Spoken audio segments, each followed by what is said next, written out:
ভারত সফরের পরপরই প্রধানমন্ত্রীর চীন সফর ঘিরে নজর ছিল দেশের সচেতন রাজনৈতিক মহল থেকে শুরু করে প্রতিবেশী দেশেরও।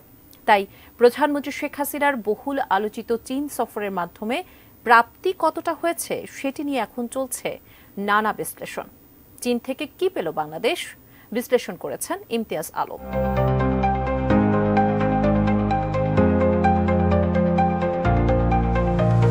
প্রধানমন্ত্রী শেখ হাসিনার বেইজিং সফরের আগে ধারণা করা হচ্ছিল তিস্তা প্রকল্প, রোহিঙ্গা সমস্যা, বাণিজ্য, বিনিয়োগ এবং অর্থনৈতিক সংকট সমাধানের জন্য চীনের ঋণ নিয়ে বিভিন্ন ইস্যুতে উল্লেখযোগ্য অগ্রগতি হবে। কিন্তু সফরের শেষে দুই দেশের দিক থেকে যে যৌথ বিবৃতি প্রকাশিত হয়েছে সেখানে তিস্তা মহাপরিকল্পনা নিয়ে কোনো কথাই নেই।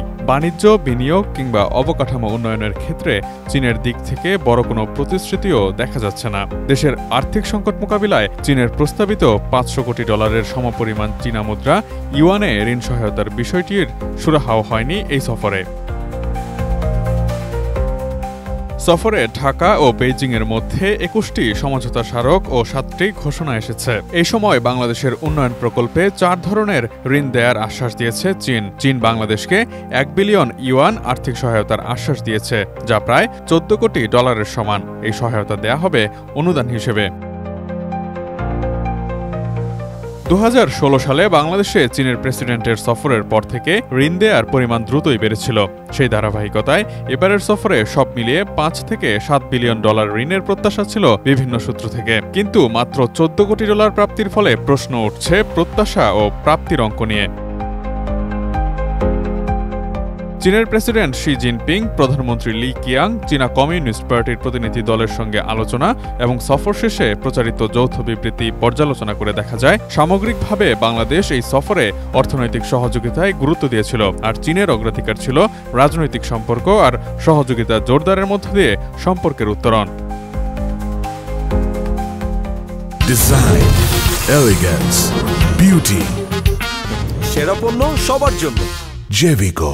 স্বাক্ষর হওয়া 21টি সমঝোতা স্মারকের মধ্যে ডিজিটাল অর্থনীতিতে বিনিয়োগ, ব্যাংকিং ও বীমা সংক্রান্ত সমঝোতা, রফতানি, অর্থনৈতিক, বাণিজ্যিক ও বিনিয়োগে সহায়তা, নতুন 2টি বাংলাদেশ চীন মৈত্রী সেতু নির্মাণ বিষয়ক সহায়তা, মেডিকেল সেবা, শিক্ষা ও সম্প্রচার সংক্রান্ত সহায়তার সমঝোতা উল্লেখযোগ্য।